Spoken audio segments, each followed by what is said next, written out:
Bonjour tout le monde. J'espère que vous allez bien. Alors, bienvenue à cette rencontre d'informations sur les programmes de premier cycle en sexologie.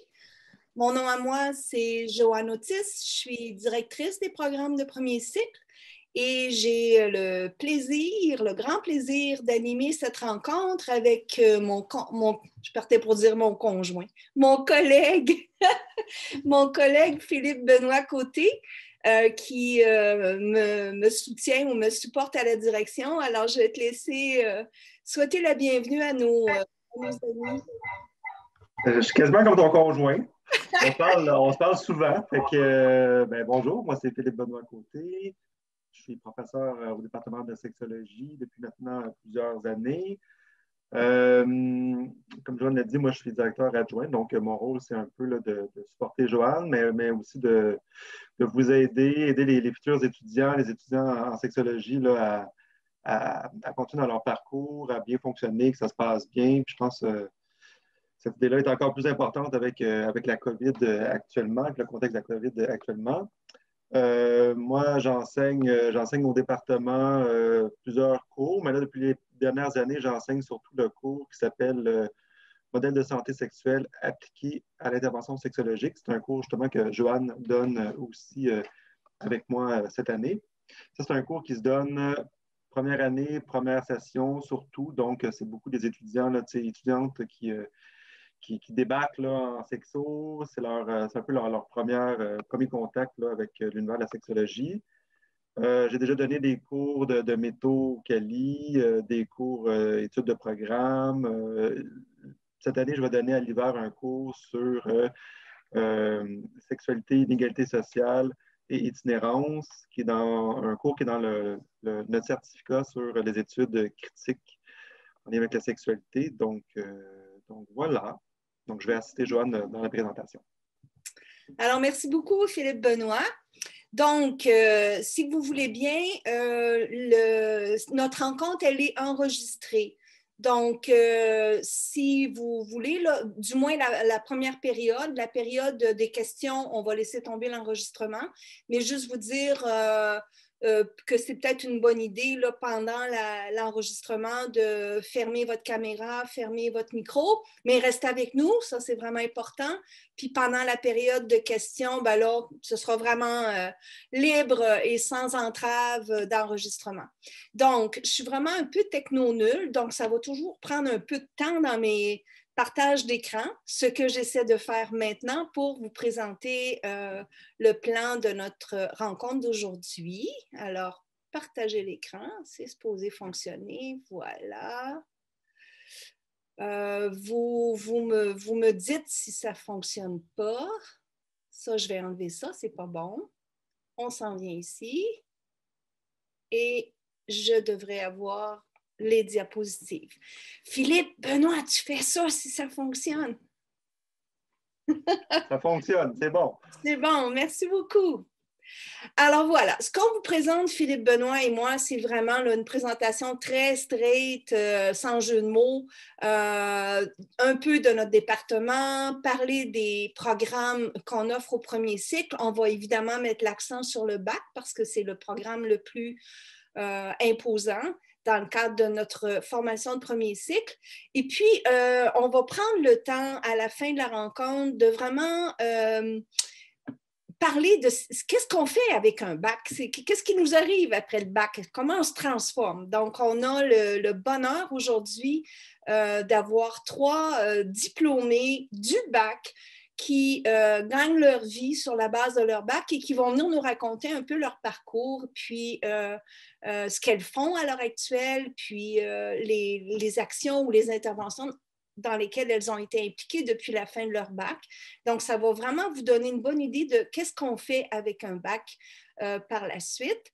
Et on finira là, de façon tout à fait informelle par la réponse à chacune de vos questions. On n'est pas limité dans le temps. On va vraiment prendre le temps de vous expliquer ou répondre à vos préoccupations. Alors, voilà ce qu'on vous offre. Alors, notre département, la sexologie, c'est quand même c'est même pas une discipline, hein, c'est un champ interdisciplinaire qui est relativement jeune, hein, à l'âge qu'on a, 40 ans, on trouve ça très, très, très jeune, pas à votre âge, mais au nôtre, oui. Donc, c'est une formation interdisciplinaire. Les gens qui vont vous enseigner viennent de divers horizons. Oui, il y a des gens qui ont été formés vraiment en sexo. Philippe Benoît est un de nos finissants en sexologie, mais on a aussi des enseignants, enseignantes en anthropologie, en biologie, en criminaux, éducation. On a même quelqu'un qui enseigne, qui est en histoire de l'art. Il y a des gens qui ont aussi eu une formation en santé publique. Puis la raison pour laquelle on a des gens de ces divers horizons-là, c'est que pour étudier la sexualité humaine, l'enseigner, puis travailler dans ce domaine-là, on a besoin de plusieurs paires de lunettes parce que la sexualité, c'est multidimensionnel. Ça implique autant les enjeux très, très biologiques que les enjeux sociaux, que les enjeux culturels, que les enjeux spirituels et de santé publique. Donc, on a vraiment besoin que vous soyez formés avec toutes ces paires de lunettes-là pour pouvoir vraiment regarder la sexualité sous tous ses angles. Donc, 24 professeurs chez nous qui œuvrent dans différentes thématiques. On pourra peut-être plus en parler pendant la période de questions. Vraiment des thématiques de recherche multiples qui touchent la sexualité et des gens qui ont vraiment une réputation à l'échelle internationale, qui sont invités justement pour leur expertise unique. C'est aussi un département qui croit beaucoup aux enjeux appliqués de notre domaine. Donc, c'est pour cette raison-là qu'il y a beaucoup de chargés de cours qui travaillent avec nous et qui vont vous enseigner. C'est comme le meilleur des deux mondes. Vous avez d'un côté les gens qui font la recherche de fine pointe dans le domaine, puis de l'autre côté, vous avez des praticiens, des gens qui sont sur le terrain et qui, dans la vie de tous les jours, font de l'intervention sexologique, soit en éducation, en promotion de la santé sexuelle ou encore dans le domaine un peu plus clinique de la sexologie. Donc, vraiment le meilleur des deux mondes. Puis, on croit aussi beaucoup à l'espace qu'on doit laisser à nos étudiants et étudiantes de doctorat, parce qu'on a aussi un doctorat.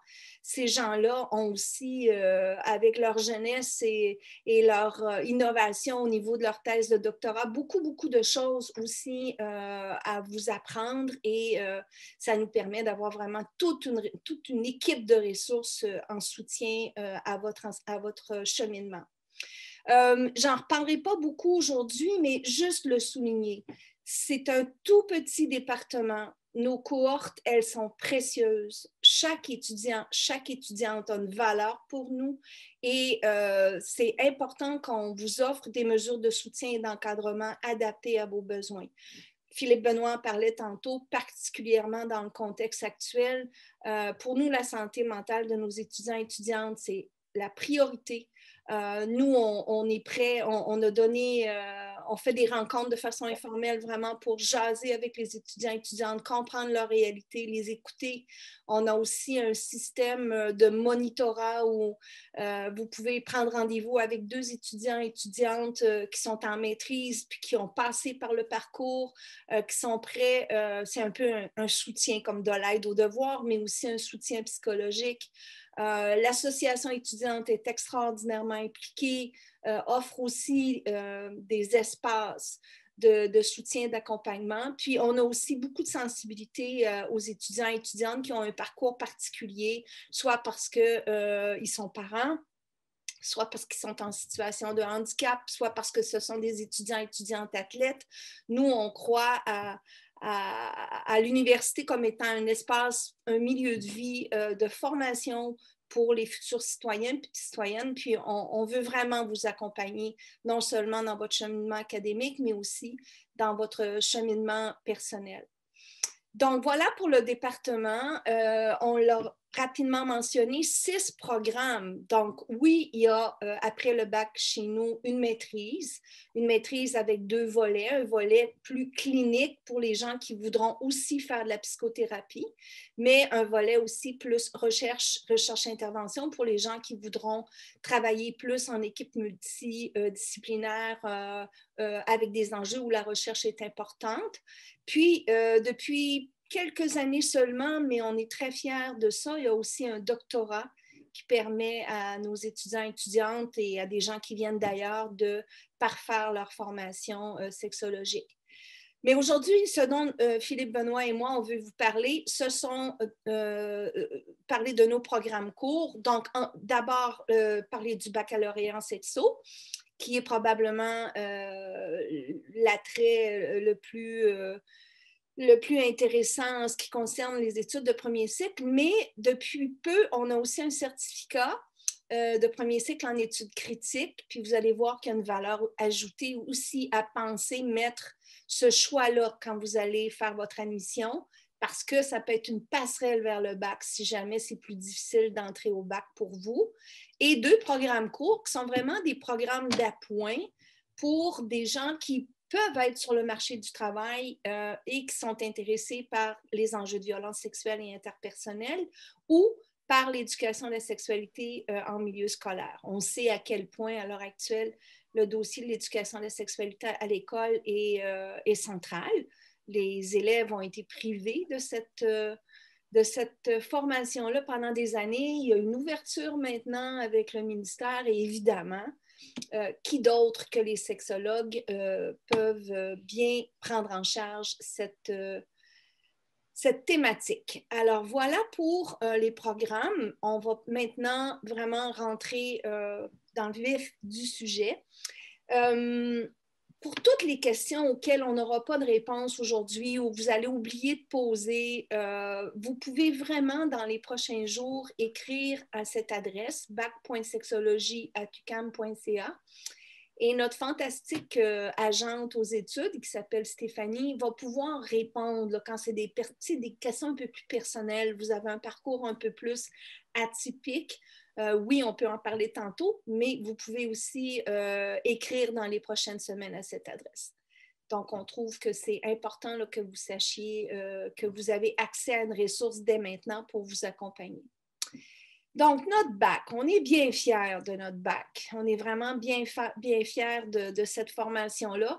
Pour l'instant, et pendant 40 ans, nous avons été le seul programme de baccalauréat universitaire en Amérique du Nord qui s'intéressait à la sexualité humaine.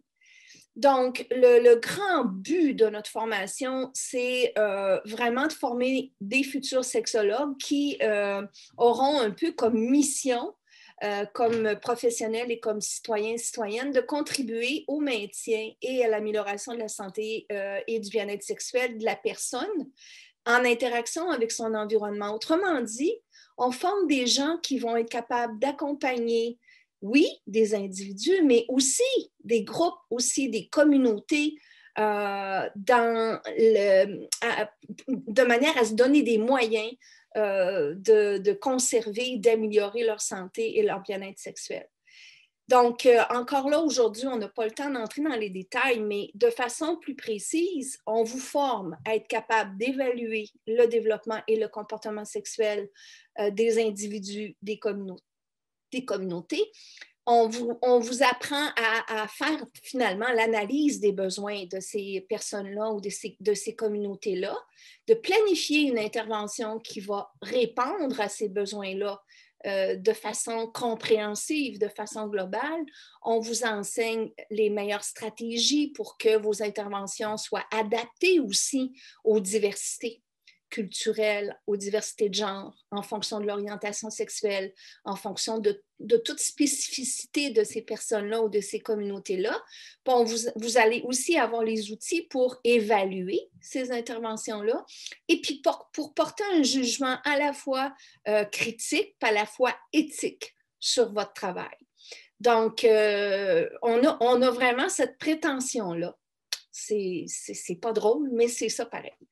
Alors voilà pour nos grands objectifs.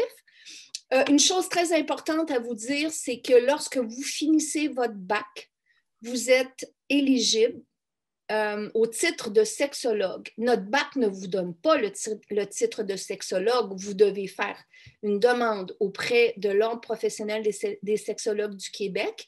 Mais par la loi, le fait que vous ayez suivi notre bac, votre dossier ne sera pas longuement étudié. On prend pour acquis que vous avez les outils pour porter le titre de sexologue. D'ailleurs, nos 3 invités d'aujourd'hui pratiquent avec le titre de sexologue, puis elles pourront vous en parler davantage tantôt en termes d'importance de cet ordre professionnel-là. Donc, c'est tout récent, c'est depuis 2013, et je vous dirais que l'ordre, l'OPSQ, a vraiment donné ou consolidé notre identité professionnelle maintenant au Québec, puis nous avons tous les moyens de prendre notre place à part entière. Alors, un programme assez exigeant, un programme, je vous dirais, aussi assez rigide dans le sens qu'il y a une scolarité qu'on vous impose qui est nécessaire pour atteindre les objectifs qu'on poursuit puis pour faire de vous des sexologues à part entière. Donc, vous allez, encore une fois, on ne rentrera pas dans les détails, mais juste pour vous donner un peu la saveur de ce 3 ans-là qui s'en vient pour vous si vous êtes avec nous. La première année, veut pas, on met la table. C'est les fondements, c'est la base. C'est des cours plus théoriques. Comme l'expliquait un peu Philippe Benoît en racontant les cours qu'il offre, on veut vous former de façon interdisciplinaire. Donc, vous avez des cours qui ont plus une saveur psychologique, d'autres cours qui ont plus une saveur socio-culturelle, socio-politique, des cours qui sont vraiment plus du domaine de l'éducation, mais on vous donne les bases. Donc, ça, c'est la première année plus théorique. Là, à la 2e année, là, vous rentrez vraiment dans la planification des interventions, on apprend à faire de la relation d'aide, on apprend à évaluer le comportement, le développement sexuel. On est vraiment plus dans les cours pratiques et la dernière année, toutes ces compétences-là sont intégrées ou sont appliquées dans le cadre d'un stage d'1 année qui représente à peu près 2 jours par semaine à plein temps dans un milieu de pratique. Je vais revenir sur le stage tantôt pour mieux vous l'expliquer. Et pendant ce stage-là peut se faire, oui, dans la région montréalaise, mais vous pouvez aussi revenir chez vous pour faire votre stage. Encore là, on pourra répondre à vos questions sur les conditions de faisabilité de ce stage hors Québec ou près de chez vous en région. Donc, scolarité assez lourde, obligatoire, mais tellement intéressante. Ensuite, on vous demande de choisir un cours qui est plus dans le secteur de l'éducation, prévention, promotion et un cours qui est plus sur les enjeux socioculturels. Tantôt, Philippe Benoît vous parlait du nouveau cours qu'il donne sur sexualité et itinérance. C'est un cours que vous pourriez prendre pour un peu vous spécialiser sur ces thématiques-là. Et heureusement qu'il y a ça pour vous donner un peu d'air. Vous pouvez aussi prendre 2 cours optionnels dans n'importe quel autre programme. C'est des cours qui sont non siglés sexe, en psycho, en socio, en éducation, en études féministes. Vous pouvez là, aller choisir 2 cours qui vous intéressent et que je vais autoriser dans votre parcours et un cours libre. On vous dit un cours libre, prenez un cours où vous avez le goût, un cours qui va vous exciter, qui va vous passionner et qui va aussi contribuer à améliorer votre note. Donc, prenez un cours bonbon, s'il vous plaît.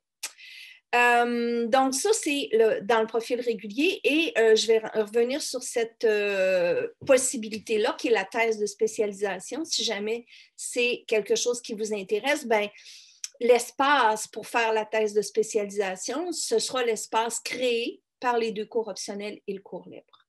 Donc, on revient sur ces options-là dans quelques minutes. Bon, ça, on ne le regarde pas ensemble, là. Juste vous dire que si vous allez sur le site du département, j'ai mis l'adresse ici, là, https://www.sexologie.ca, vous allez trouver cette espèce de grille ici qui vous aide. C'est votre cheminement type. Mais le cheminement type, on l'a aussi ventilé pour les gens qui voudraient faire le bac en 4 ans, pour les gens qui font une thèse de spécialisation, comment organiser votre horaire, pour les gens qui veulent aller à l'international pendant 6 mois, ça aussi, je vais en parler.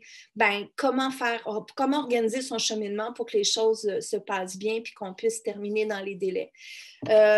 À l'adresse que je vous ai donnée tantôt, bac.sexologie, Stéphanie peut aussi vous accompagner là, si vous avez un cheminement type un peu particulier à mettre en place. On vous le fait sur mesure. Donc, vous n'avez pas besoin de vous inquiéter, mais à la base, il y a ce cheminement-là qui est disponible pour vous.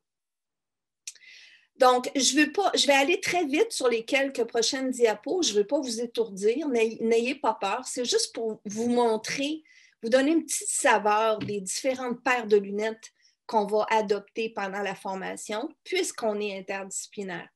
Donc, vous dire qu'on a vraiment eu le souci, quand on a revu les cours, pour que des questions soient transversales à tous les cours. Donc, c'est certain, dans tous les cours, on a mis l'accent sur les enjeux de genre, d'orientation sexuelle, de culture, d'âge, tout ce qui est les ismes, là, tous les racismes, capacitismes, tous ces enjeux-là sont au cœur de nos préoccupations et on sait à quel point la sexualité humaine, elle est teintée par ces enjeux-là. Donc, c'est très précieux pour nous et la majorité des cours, vous allez voir qu'il y a une sensibilité à ces enjeux.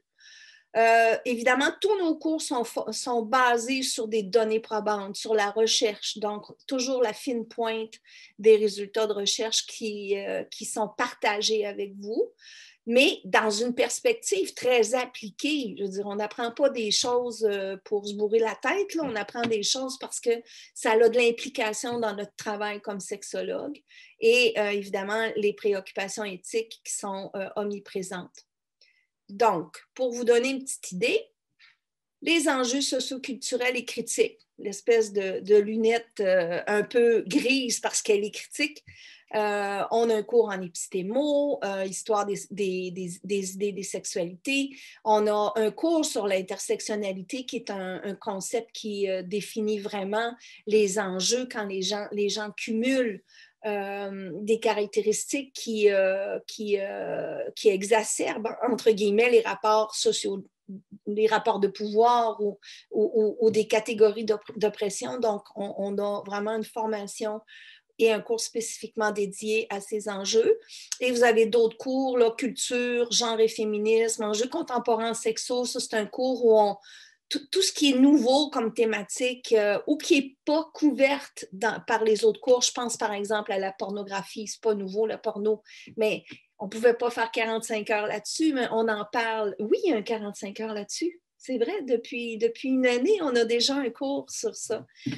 Donc, le travail du sexe n'est pas suffisamment abordé dans le cadre de nos cours. On en parle dans ce cours-là.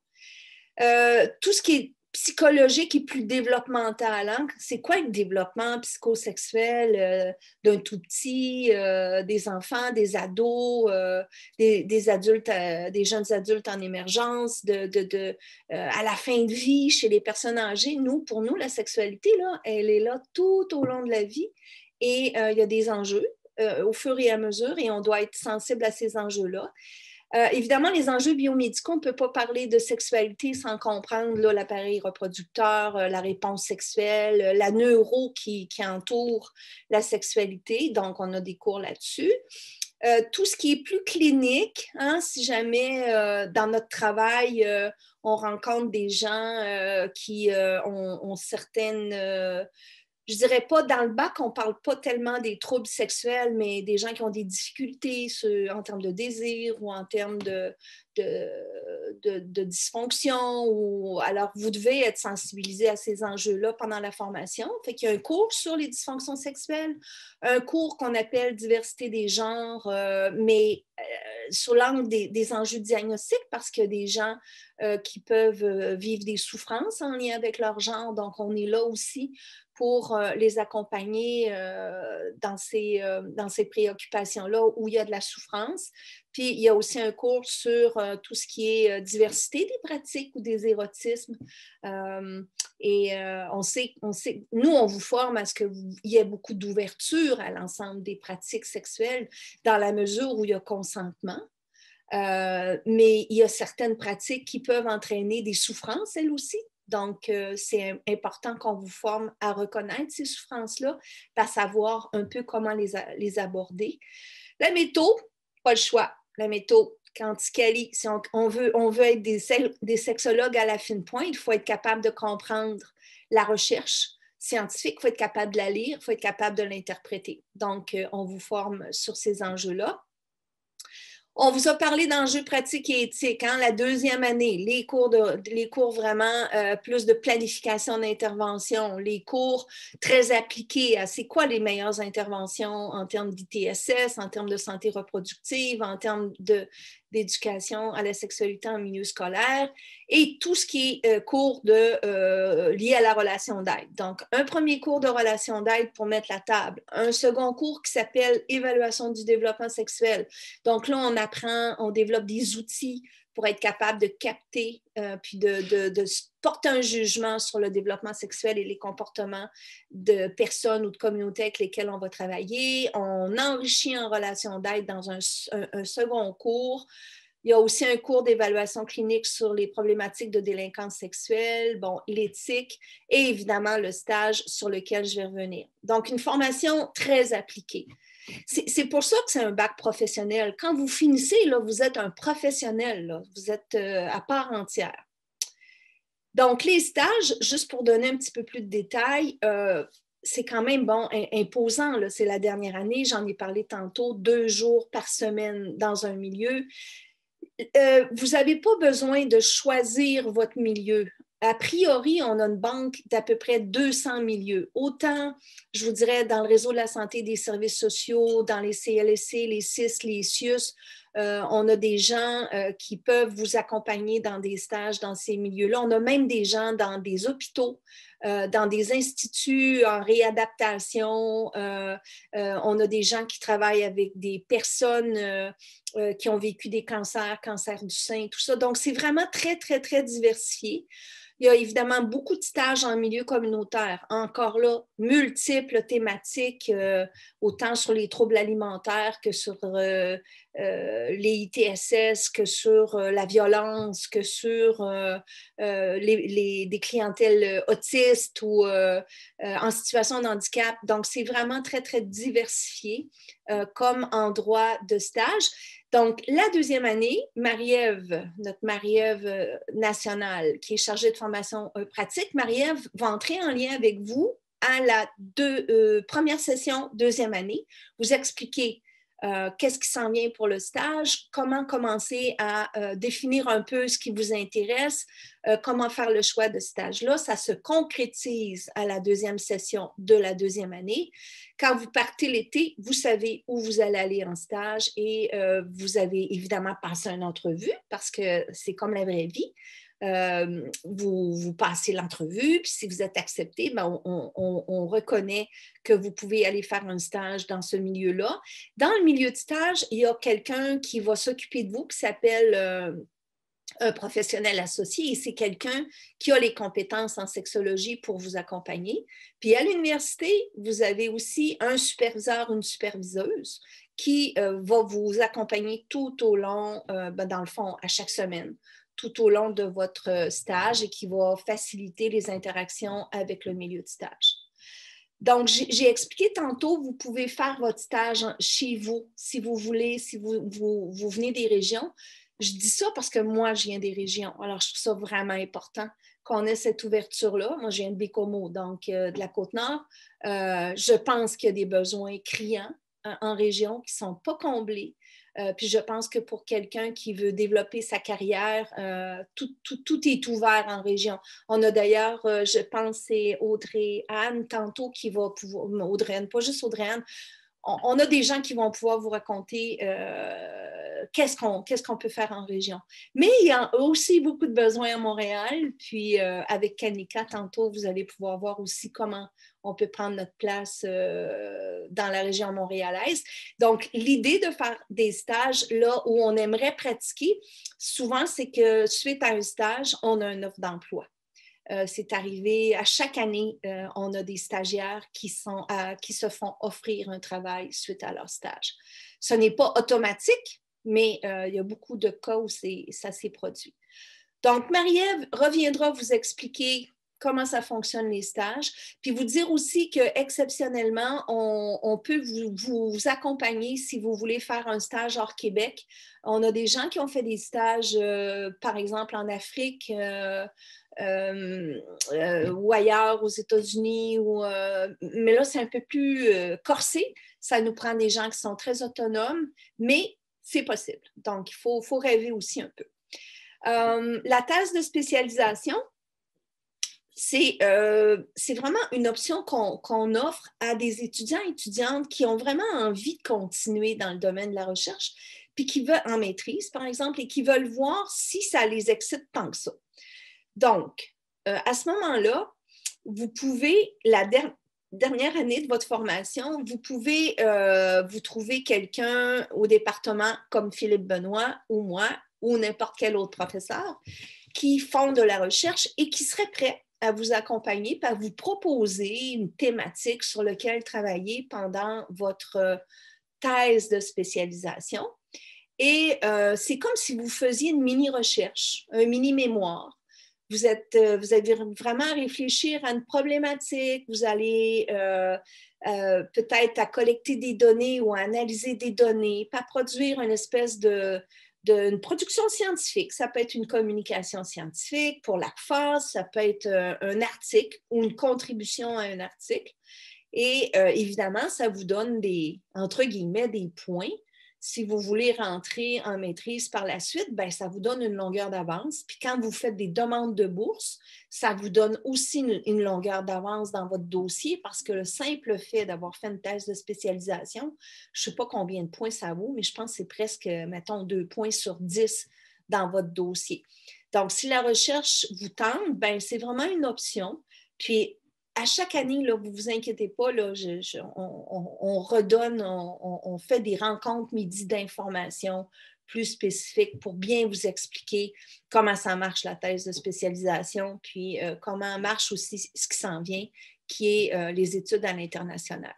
Donc, la thèse de spécialisation, votre petit mémoire, là, le temps que vous prenez à monter votre recherche, ça vaut 6 crédits dans une activité de recherche, puis on est jumelé avec la psycho pour pouvoir travailler dans ce sens-là. Puis on vous expliquera plus tard pourquoi on a fonctionné comme ça. Puis en même temps, à l'automne, ça c'est sur toute l'année, là. Vous commencez au début de l'automne, puis ça se finit à l'hiver, à la fin de la session. Puis à l'automne, ben, on vous demande aussi de prendre un cours de plus en métaux, soit quanti ou quali. Fait qu'il faut aimer la métaux, là. Mais si jamais vous suivez ces cours-là, si vous rentrez à la maîtrise, ils sont reconnus. Vous n'avez pas besoin de faire les cours de maîtrise en métaux parce que ça a la même valeur. Et une autre option vraiment intéressante, puis tu sais, c'est vraiment si la vie vous intéresse. Alors, on a la possibilité pendant une session de vous supporter, vous encourager à aller faire cette session-là à l'extérieur et on a une entente déjà toute ficelée avec l'Université catholique de Louvain en Belgique. Cette entente-là fait que toutes les démarches sont plus faciles. On comprend bien les cours là-bas qui sont offerts, qu'on peut vous créditer ici. Donc, normalement, ce que vous allez faire pendant cette session-là, ce ne sont pas nos cours obligatoires, sauf psychopatho, parce que psychopatho se donne là-bas, mais des cours que je vais vous compter dans votre cheminement comme des cours optionnels, un cours optionnel ou un cours ou votre cours libre. Donc, vous allez faire l'équivalent de 12 crédits là-bas. Si c'est quelque chose qui vous intéresse, on fait toujours une rencontre d'information en novembre avec le service des relations internationales qui aide vous aide à préparer votre dossier. Le service des relations internationales va vous expliquer qu'il y a des bourses possibles. On vous donne d'emblée une bourse à la mobilité de 3 000 à 4 000 $ qui couvre vos frais de scolarité, qui couvre une partie là, du logement et tout ça. C'est insuffisant, là, je vous dirais, pour partir là-bas, mais c'est vraiment un bon coup de pouce avec ce type de bourse-là. Pour avoir accès à cet échange étudiant-là, il faut que vous ayez 30 crédits. Autrement dit, on ne peut pas partir la première année. Faites votre première année, allez chercher vos 30 crédits et là, par la suite, vous êtes éligible pour cette bourse-là. En général, on va y aller la deuxième ou la troisième année avant le stage. Pour ça, ben, ça vous prend une moyenne de 2,8 minimum pour pouvoir partir. C'est difficile à ce moment-là de faire l'échange à l'étranger et le bac en 3 ans. C'est très difficile. Je vais vous expliquer pourquoi. C'est que les sessions chevauchent un peu les nôtres. Donc, vous ne pouvez pas comme vous rattraper ou prendre l'avance en prenant des cours d'été parce que la session d'hiver va empiéter sur vos cours d'été. Donc, pourquoi pas voir la vie passer un peu, alléger votre cheminement type, partir en échange, puis étaler votre bac sur 4 ans pour que la dernière année, vous fassiez votre stage avec une scolarité allégée et vous avez eu la chance de vivre une expérience extraordinaire. Donc, lors de la journée de la rencontre d'information, j'ai toujours des étudiantes ou des étudiants qui ont vécu l'expérience, qui viennent raconter comment ça s'est passé. Je vous dirais qu'ils reviennent transformés. Ils en profitent évidemment pour voyager partout en Europe. C'est vraiment, il faut y penser. Il faut vraiment y penser. C'est vraiment une belle aventure. Donc, les conditions d'admission pour le bac, je ne veux pas prendre trop de temps non plus. Écoute, tout déboule. Juste vous dire que notre programme fonctionne bien, mais c'est un programme qui est contingenté à 150 étudiants, étudiantes. Donc, cette année, c'est une année record. Là, on s'est vraiment fait prendre. On a 212 étudiants, étudiantes inscrites, ce qui vraiment déborde notre capacité d'accueil. Mais vous expliquez que, bon, il faut préparer comme il faut son dossier. Si vous avez un DEC, c'est très important au moment où vous allez faire votre admission en mars, qu'on sache que vous avez suivi au moins un cours en méthodologie en méthode quanti, là, le MQ, là, le fameux MQ, mais vraiment de base. Là, ça n'a pas besoin d'être MQ avancé, ou un cours en stats. C'est vraiment important. Puis un cours en biologie humaine. Donc, dans le document que Philippe Benoît vous a préparé, que je vous ai mis dans le clavardage en document attaché, vous allez avoir des suggestions. C'est des cours qui se donnent aussi au cégep en ligne. Donc, vous pouvez aussi les prendre là, à la fin de votre session durant l'été. Quand vous allez faire votre demande d'admission, il faut juste dire que vous allez les suivre, ces cours-là. Ça, c'est vraiment très important. Il y a évidemment moyen de rentrer sur la base expérience. Si c'est votre cas, revenez vers nous. Je pourrais vous donner plus de détails pour préparer votre dossier. Ou vous pouvez rentrer sur la base universitaire. Sur la base universitaire, on n'a pas beaucoup de place. La façon dont les admissions, ça fonctionne, c'est proportionnel au nombre de gens qui appliquent sur la base du DEC, sur la base de l'université. Donc, si vous voulez venir sur la base universitaire, c'est exigeant, ça vous prend une moyenne élevée.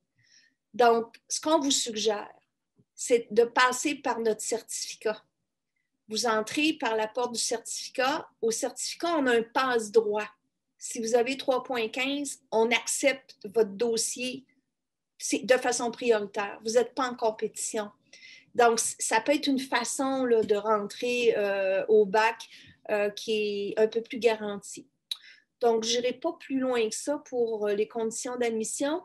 Juste une petite note, c'est que si vous avez déjà fait des cours à l'université et que vous pensez que c'est un peu équivalent à certains cours qu'on vous donne au bac, on a un processus de reconnaissance d'acquis. Donc, vous pouvez remplacer un cours, par exemple, en développement de l'enfant que vous avez fait en psycho, ben, je vais regarder le plan de cours. Si je juge que c'est équivalent, vous n'aurez pas besoin de refaire ce cours-là. on va vous le reconnaître. Donc, encore une fois, c'est toutes des choses sur lesquelles on peut revenir aux besoins lorsque vous serez à cette étape. Donc, je vois le temps qui file et je ne voulais pas prendre le temps. On va aller vraiment vite. S'il y a des questions spécifiques sur les autres programmes, vous pourrez revenir dans la période de questions. Donc, le certificat en études critiques, Philippe en a parlé un peu. Ce qu'il faut retenir, c'est que, je peux faire ce certificat-là et le jumeler à un autre certificat pour obtenir un baccalauréat par cumul. À l'UQAM, c'est possible, dans d'autres universités aussi. Donc, dire que ça peut être intéressant de m'inscrire à ce programme-là pour voir si j'aime la sexologie, puis pour jumeler ce certificat-là avec autre chose. Et ce que je veux surtout donner comme information, c'est rappeler que c'est un certificat qui peut être un passage vers le baccalauréat. Si vous avez réussi 15 crédits à l'automne, vous avez fait 5 cours, vous les avez réussis, vous avez 3,15. Lorsque vous allez faire votre admission le 1er mars, vous avez un passage automatique vers le bac. Votre place est garantie. Donc, les conditions d'admission, elles sont moins sévères que pour rentrer au bac. Donc, c'est vraiment, on comprend là, que pendant les études collégiales, bon, des fois, on ne sait pas trop où on s'en va dans la vie, puis bon, on investit, mais pas trop, puis notre moyenne cumulative ou notre cote de rendement est moins bonne, puis ça ne passera pas pour le bac, mais ça peut passer pour le certificat. Et là, ça vous donne la chance de faire vos preuves. Donc, c'est vraiment à retenir. Sinon, ben, vous pourrez en prendre connaissance de façon... Je vais mettre le PowerPoint aussi en document attaché pendant que nos invités vont nous placoter, puis vous y aurez accès. Et de toute façon, ce sera sur le site de la faculté pour avoir plus de détails sur le programme cours, sur les violences. Encore là, vous avez l'adresse Internet si vous voulez voir la structure de ce programme-là et ses objectifs. Et la même chose, je m'excuse de vous étourdir, sur le programme cours en éducation à la sexualité en milieu scolaire. Juste une note sur les programmes courts, c'est vraiment des accréditations universitaires assez légères à obtenir. Hein. C'est seulement 3 cours, c'est seulement 9 crédits. Donc, encore une fois, si vous n'êtes pas certaine, puis que vous voulez voir, bon, est-ce que ça me tente le sexo, les programmes courts, ben, c'est une bonne façon de vous introduire à ce champ interdisciplinaire. Donc, on laisse tomber nos différents programmes et j'irai vraiment donner la chance à nos invités de vous expliquer qu'est-ce qu'on fait après un bac, entre autres. Ce n'est pas le cas. Là. Après le certificat, on ne peut pas avoir le titre de sexologue. Après les programmes courts, on ne peut pas avoir le titre de sexologue. Il faut vraiment passer par le bac. Donc, juste vous dire qu'est-ce qu'on peut faire après le bac, puis on aura des exemples tantôt. On peut vraiment travailler plus en éducation, en milieu scolaire, plus l'éducation à la sexualité en milieu scolaire, accompagner les enseignants, être à la commission scolaire pour, encore une fois, supporter toutes les orientations. On peut... Oups, je m'excuse. On peut travailler plus dans des logiques de prévention. J'ai donné différents milieux tantôt où la prévention est importante. On peut travailler dans une perspective très positive de promotion de la santé sexuelle. Et on peut travailler aussi en relation d'aide et avoir une certaine forme de pratique privée. Et ça, c'est important que vous le compreniez parce qu'on n'a pas besoin nécessairement de faire une maîtrise clinique pour avoir sa pratique privée et accompagner des personnes qui ont différentes problématiques de nature sexuelle. Nos invités vont pouvoir vraiment vous donner des exemples de ça tantôt.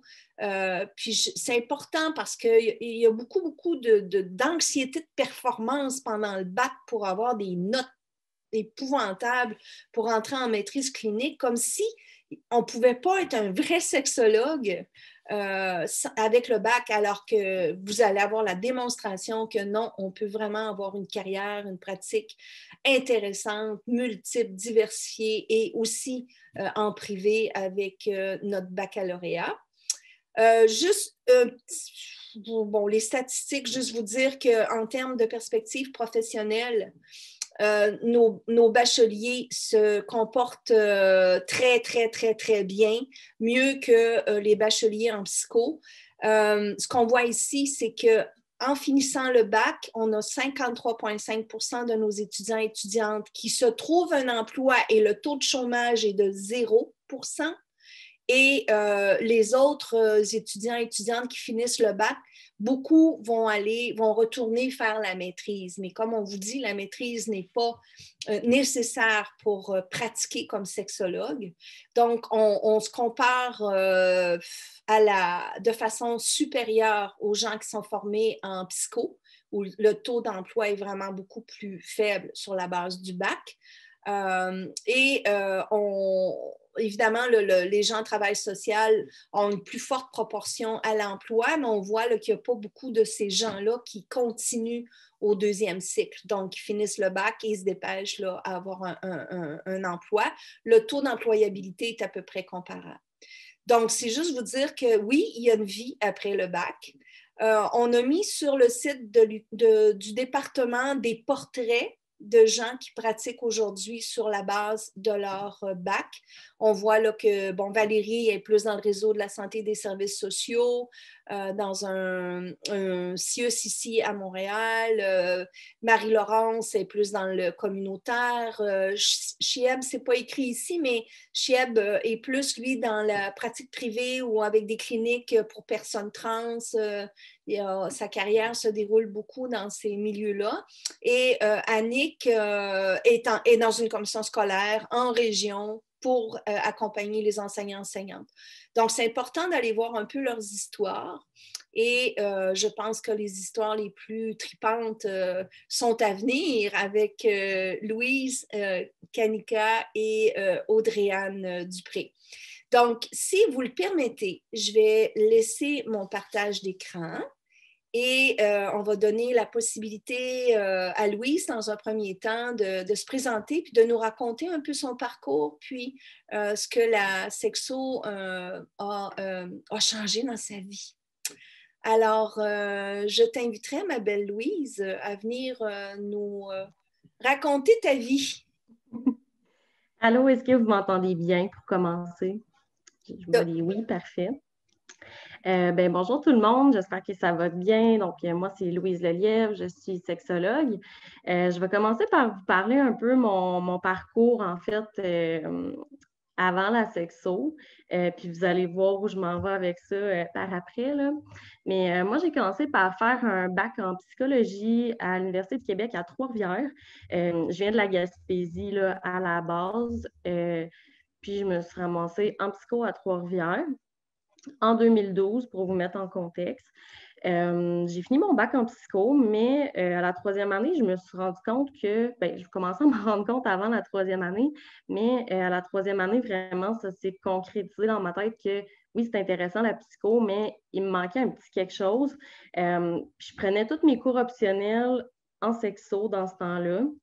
Puis c'était vraiment, ces cours-là me faisaient triper. C'est là que m'est venue l'idée, dans le fond, pourquoi je n'irais pas faire un bac en sexologie?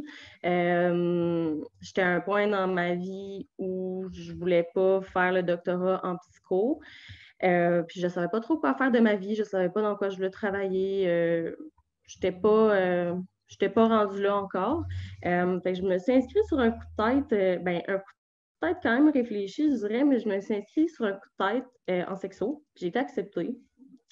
Puis en y repensant par après, je me rendais compte que j'ai toujours eu cet intérêt-là pour la sexualité humaine.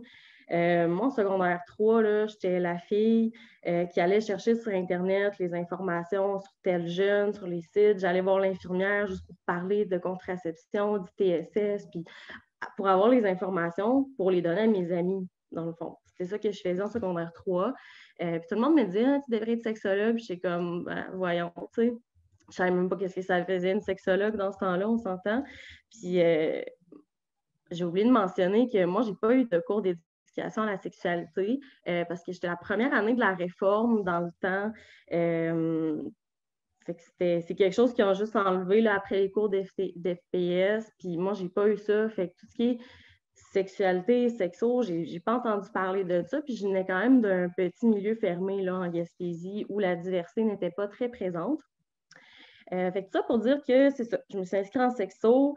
Puis dès le début, je me suis vraiment sentie à ma place. Tu sais, que tu sens que tu es aligné sur ton X dans la vie, ben c'était un peu ça. Puis qu'est-ce que le bac? Qu'est-ce que je retiens de mon bac? Ben moi, j'ai adoré le bac, puis j'écoute Joanne parler, puis ça me donne juste envie de me réinscrire au bac pour refaire les cours, parce que ça a l'air tellement intéressant, les nouveaux cours aussi que moi, j'ai pas eu. Dans le fond, moi, j'ai fait mon bac de 2015 à 2018.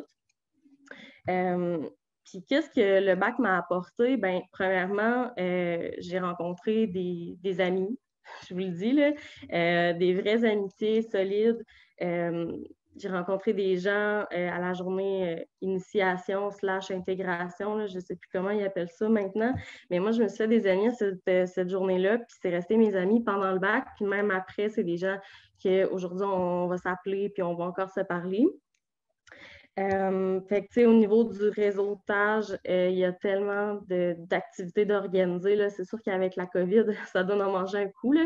Mais l'association étudiante, tu sais, organise tellement d'événements, il y a tellement de possibilités. Les profs sont vraiment accessibles. Tu sais, si on a besoin de soutien, si on a des questions, si peu importe, tu sais, on peut aller leur parler sans qu'on se sente mal puis qu'on a l'impression de déranger en allant jaser avec eux. Tout le monde est super ouvert à ce niveau-là, fait que c'est vraiment le fun, je dirais. Sinon, ben, au niveau de l'implication, moi, je me suis impliquée dans l'association étudiante, dans les événements, dans un peu tout ce qu'il y avait. Puis j'adorais ça, tu sais, parce que c'est beau étudier, puis il faut quand même étudier, là, veux pas, on a des cours, on a des examens et tout, mais tu sais, il y a toute une autre partie sociale aussi qui vient avec ça, puis moi, c'est vraiment ça que j'ai adoré. Sinon, au niveau des cours, ben, le fait que les cours soient concrets dès la deuxième année, ben moi, ça m'a vraiment aidé au niveau professionnel. Je regarde mes notes pour ne pas oublier quelque chose, là, mais ah oui, aussi l'entraide entre les étudiants et les étudiantes. J'ai pas senti vraiment de compétition entre les étudiants, en tout cas moi dans mon temps, là, je sais pas si c'est encore comme ça, mais on s'échangeait nos notes puis on soutenait, fait que c'était vraiment le fun pour ça. Puis pourquoi moi, j'ai pas fait la maîtrise? Ben, tout simplement parce que j'étais tannée d'être à l'école après 6 ans d'université. C'est vraiment ça la seule raison. Encore aujourd'hui, tu sais, moi, je suis convaincue que je vais la faire, la maîtrise clinique, un jour. Pas tout de suite, mais un jour, tu sais, c'est dans mes projets. Mais j'avais besoin de travailler un peu en sexo. Fait que j'ai beaucoup appris au niveau de l'intervention. C'est ça qui est le fun en sexo, c'est qu'il y a tellement de cours d'intervention, des cours de pratique, autant au niveau de l'intervention de groupe que l'intervention individuelle. Ben, on peut vraiment se pratiquer la théorie, qu'on dit, ben voici, c'est ça une intervention, puis tu arrives sur le terrain, tu es comme, qu'est-ce que je fais avec ça? On peut vraiment mettre ça en pratique. Fait que ça, j'ai trouvé ça. Puis moi, ça m'a permis aussi de construire mon identité professionnelle d'intervenante, toutes ces expériences. Stage. Moi, ça a été un stage très enrichissant au niveau des connaissances, au niveau. Est-ce que je suis encore là? Vous ne m'avez pas perdu? OK. J'ai comme eu un message que mon Internet n'était pas stable. Si jamais ça coupe, je reviendrai avec mon téléphone. Donc, stage, moi, j'ai trouvé ça, c'est sûr, tu sais, c'est une grosse année, l'année de stage, on ne se le cachera pas. C'est vraiment challengeant, c'est confrontant parfois, mais c'est une expérience vraiment enrichissante. Tu sais, ça fait en sorte qu'on arrive après sur le marché du travail, puis on a déjà une expérience, on a 1 an de stage, tu sais, c'est pas... C'est ça la différence, un peu comme moi, quand je suis sortie du bac en psycho, je ne m'aurais pas vue rentrer sur le terrain parce que j'avais aucune expérience. J'avais fait du petit bénévolat ici et là, mais j'avais pas ton intervention. Fait que je ne m'aurais pas vue me trouver une job avec mon bac en psycho. Je n'étais pas prête à ça, mais pas du tout. Puis là, on s'entend, je parle de mon expérience à moi en psycho, là, ça a peut-être changé, puis ça dépend des universités, mais moi, comment j'ai vécu ça, c'était ça. Puis j'ai beaucoup appris sur mon cours du stage, puis aussi sur mes limites en tant qu'intervenante quand je suis plus à l'aise et quel type de problématique, parce que c'est pas vrai qu'on est sexologue puis qu'on est à l'aise avec tous les sujets de la sexualité humaine. Il y a des sujets qui nous intéressent plus que d'autres. Au niveau de mes emplois, ça ressemble à quoi? Ben, la job en sexo, il y en a beaucoup, mais même si c'est pas toujours écrit sexologue, ben, il y en a vraiment beaucoup de la job. Il faut juste garder l'œil ouvert. Moi, j'ai eu mon premier emploi en 2016, là, pendant le bac. Je travaillais en recherche à l'UQAM, tout simplement. Puis après ça, ben, à l'été 2017, j'ai été intervenante dans un organisme communautaire qui travaille avec les personnes vivant avec le VIH, donc en soutien à ces personnes-là. C'était une job d'été. En septembre 2017, ben, j'ai commencé mon stage, encore là, avec des personnes vivant avec le VIH, parce que moi, c'était vraiment un peu mon dada au niveau des ITSS, VIH. Puis, dans le fond, j'ai fait mon stage à Sherbrooke en Estrie. Fouillez-moi pourquoi Sherbrooke, mais je me suis ramassée ici. Là, je suis encore à Sherbrooke, j'ai oublié de le mentionner au début, mais je me suis ramassée en stage à Sherbrooke. Puis, en octobre 2017, ben, j'ai vu un offre d'emploi dans un autre organisme à Sherbrooke en prévention des ITSS. Donc, je faisais mon stage en soutien dans un organisme, puis j'ai eu un emploi en prévention. Tout ça en même temps pendant ma 3e année.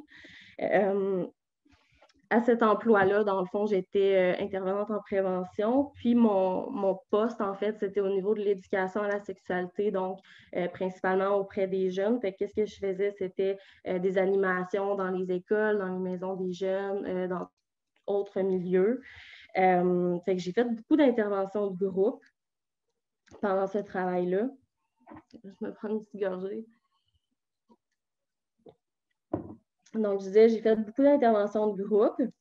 Puis après, quand j'ai fini mon stage au printemps 2018, ben, je suis tombée à temps plein dans mon emploi d'intervenante. Fait que moi, je n'ai pas eu l'espèce d'entre-deux à finir le bac, se chercher une job, puis envoyer des CV. J'ai pas connu ça parce que j'avais déjà ma job, puis j'ai juste continué à temps plein. Fait que ça pour dire que je travaillais avant d'avoir fini le bac en sexo. Puis, j'ai été à cet organisme-là jusqu'en 2019, jusqu'à l'automne 2019, donc l'année passée. À la fin, je trouvais qu'il me manquait quelque chose. Je faisais beaucoup d'interventions de groupe, mais je ne faisais pas d'intervention individuelle, vu que ce n'était pas ça mon poste. Puis, il me manquait ce côté-là de contact humain avec le client. Fait que qu'est-ce que j'ai fait? Ben, je me suis lancée en pratique privée à mon compte, tout simplement à temps plein. Bon, décision un peu folle, là. Si c'était à refaire, je m'organiserais un peu, là, mais bref, ça, j'en parlerai pas vu que c'est pas l'objectif aujourd'hui. Mais je me suis lancée, dans le fond, en automne 2019 à mon compte. J'ai pris un bureau, dans le fond, j'ai partagé le bureau avec une autre sexologue. Puis 9 mois plus tard, ben, j'ai mon bureau à moi, tout simplement. Fait que ça montre que ça marche, il y a de la demande. Puis là, je parle de Sherbrooke, mais on est comme 5 sexologues, dont 2 en congé de maternité en ce moment. Fait qu'on est 3 finalement. Fait qu'il y a vraiment beaucoup de demandes. Moi, mon horaire est presque complet. J'ai pas beaucoup de disponibilité pour les clients actuellement. Puis, que dire de plus? Je suis encore impliquée au niveau il y a des groupes professionnels de sexo, il y a l'Association des sexologues du Québec, je vais faire du bénévolat, organiser des événements et des trucs. Fait que je continue d'être impliquée dans le milieu, j'essaie de rester dans la vague. Sinon, ben, c'est ça, je suis en pratique privée, puis je travaille maintenant principalement avec des hommes qui vivent des difficultés relationnelles, amoureuses, sexuelles.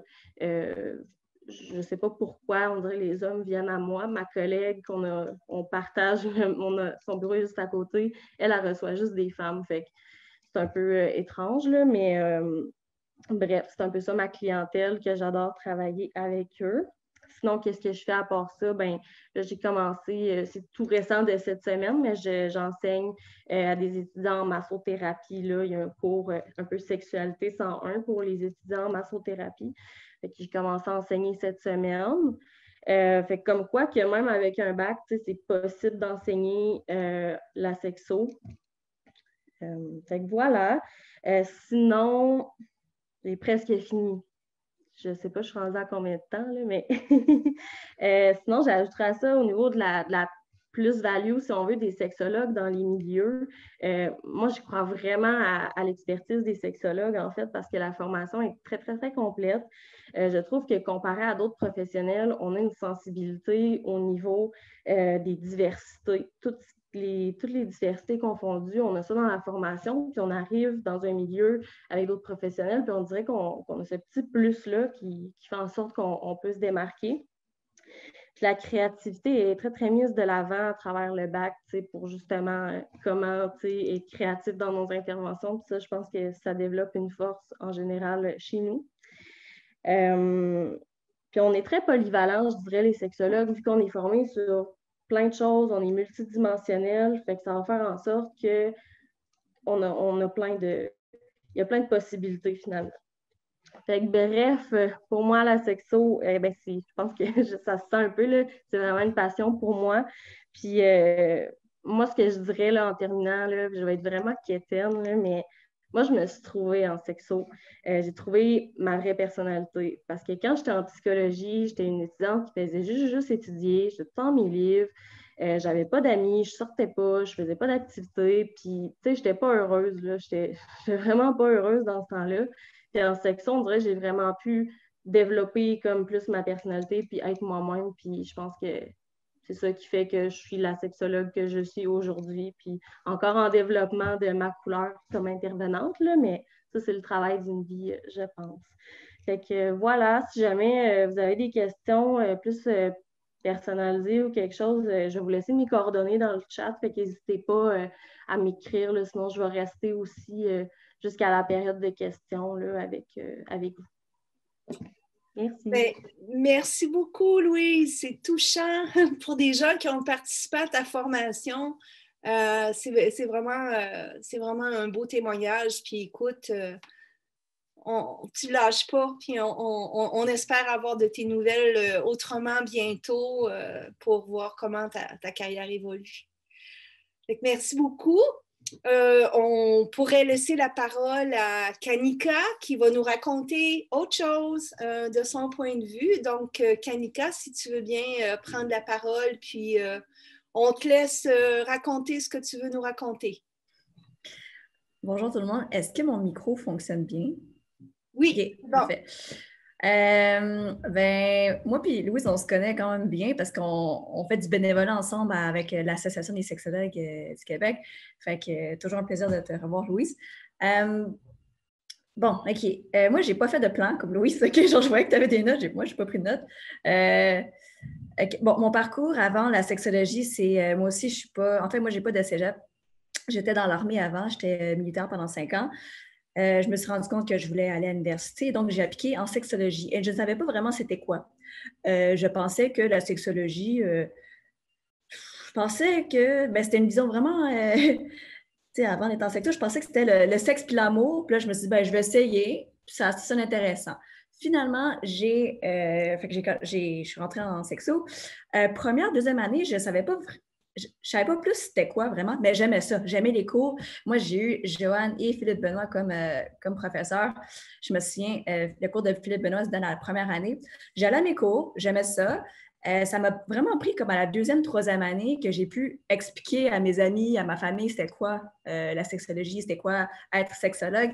Et je regrette, comme Louise, là, je regrette pas du tout, mais pas du tout. Moi, ouais, contrairement à Louise aussi, durant le bac, je n'étais pas vraiment impliquée. Moi, j'étais comme le genre, j'allais à mon cours, puis je revenais chez nous, puis that's it. Je socialisais à peine, sauf dans les travaux de groupe, les travaux de groupe qu'il y en a à chaque cours. Ça, je regrette un petit peu. Par contre, je trouve que c'est vraiment là, en sortant, en graduant du bac, que je me suis rendu compte que mon réseau socio-professionnel, c'est les gens avec qui j'ai fait le bac. Puis que j'aurais pu plus parler à des gens, tu sais. Parce que là, que je travaille en pratique privée, je suis pas mal tout seul. En fait, j'ai pas de collègues, j'ai comme pas de gens avec qui échanger vraiment. Par contre, fait que moi, j'allais comme in and out dans mes cours, mais quand j'étais en cours, je participais. Là, genre, je levais ma main puis je participais, j'avais des interventions, puis j'aimais beaucoup quand les autres aussi participaient, parce que je trouve qu'il y en a qui vont à leur cours, puis qui sont là en mode genre, c'est un cinéma, OK? Fait que le prof parle. Puis moi, je suis comme, mais on apprend tellement à travers les interactions avec les autres étudiants et étudiantes. Fait que ça, j'ai beaucoup apprécié, puis moi, je participais aussi. Fait qu'au moins, c'est ça qui m'a permis de garder en tête, ah, OK, ben elle vient de région, elle, c'est ça, ses thèmes, puis ses populations de spécialisation. Je trouve que quand on est sexologue, on peut pas, comme Louise a dit, on n'est pas spécialisé en tout. C'est pas vrai que tous les thèmes, toutes les dimensions, toutes les populations nous intéressent. C'est juste pas vrai. C'est même pas possible de toute façon. Donc moi, la population avec laquelle je me suis le plus spécialisée, disons, c'est les immigrants, les personnes issues de l'immigration, particulièrement les réfugiés, les demandeurs d'asile. Fait que, là, par exemple, je travaille en pratique privée, je fais de l'intervention individuelle. Puis quand je fais de l'intervention de groupe, là, c'est plus avec des immigrants. Qu'est-ce que je fais avec les immigrants? Puis j'ai fait mon stage en immigration aussi, dans un organisme communautaire. Ce que je fais maintenant en immigration, c'est par exemple, je vais dans les cégeps ou dans les classes de francisation. C'est les classes gratuites que le gouvernement offre. Puis eux, ils n'ont pas juste des cours de français, c'est pas juste des cours de langue, ils ont aussi des cours d'animation sur comment s'intégrer au Québec. Okay? Moi, je vais dans cette partie-là, puis je vais parler d'intégration en lien avec les valeurs comme socio-sexuelles. On parle de diversité sexuelle, d'homosexualité, transsexualité, parentalité, contraception, divorce, égalité homme-femme. Tu sais, c'est des sujets quand même touchy, disons, mais la façon que moi j'apporte, puis qu'est-ce que je représente aussi, c'est que je suis une sexologue pas blanche, je suis une migrante de 2e génération, donc je comprends qu'il y a des réalités qui me sont plus familières à moi qu'à peut-être quelqu'un qui n'est pas issu de la diversité culturelle. Ça, j'adore ça, faire ça. C'est vraiment là que je me sens comme un mini-héros là, pour le Québec, parce que je trouve que mes parents, ils ont immigré ici, moi, je redonne dans ce sens-là, puis moi, je parle à comme mes parents, parce que c'est des immigrants qui sont venus ici souvent pour leurs parents. Puis là, on parle de sujets difficiles, on va dire, l'égalité homme-femme, la diversité sexuelle. C'est là que je vois vraiment c'est quoi la plus-value d'une sexologue spécialisée en immigration. Il y a d'autres sexologues qui vont se spécialiser avec d'autres populations ou d'autres thématiques, là, itinérance, violence domestique, ITSS, je ne sais pas, plein d'autres sujets. Donc, moi, c'est comme, là, je sépare les deux, intervention individuelle en pratique privée. Là, moi, je fais plus du couple, plus problématique comme relationnel, disons. Puis ça, c'est plus des personnes blanches qui viennent consulter, puis il y a d'autres raisons qui viennent expliquer ça. En intervention de groupe, là, c'est plus des immigrants, puis là, je travaille dans des cégeps et dans des organismes communautaires. Sinon, durant le bac, qu'est-ce que j'ai vraiment aimé aussi, c'est Joanne a dit tout à l'heure qu'il y a comme quand même un cadre rigide, disons, selon avec les cours, OK? Il n'y a comme pas tant de cours optionnels qu'on peut faire, puis je comprends pourquoi, OK? Dans le sens qu'en sexo au bac, on nous apprend à faire 3 choses. Moi, j'expliquerai ça de même. Là. La relation d'aide, la recherche, mais en tout cas, quand même un petit peu de recherche, puis de l'intervention, je dirais, OK?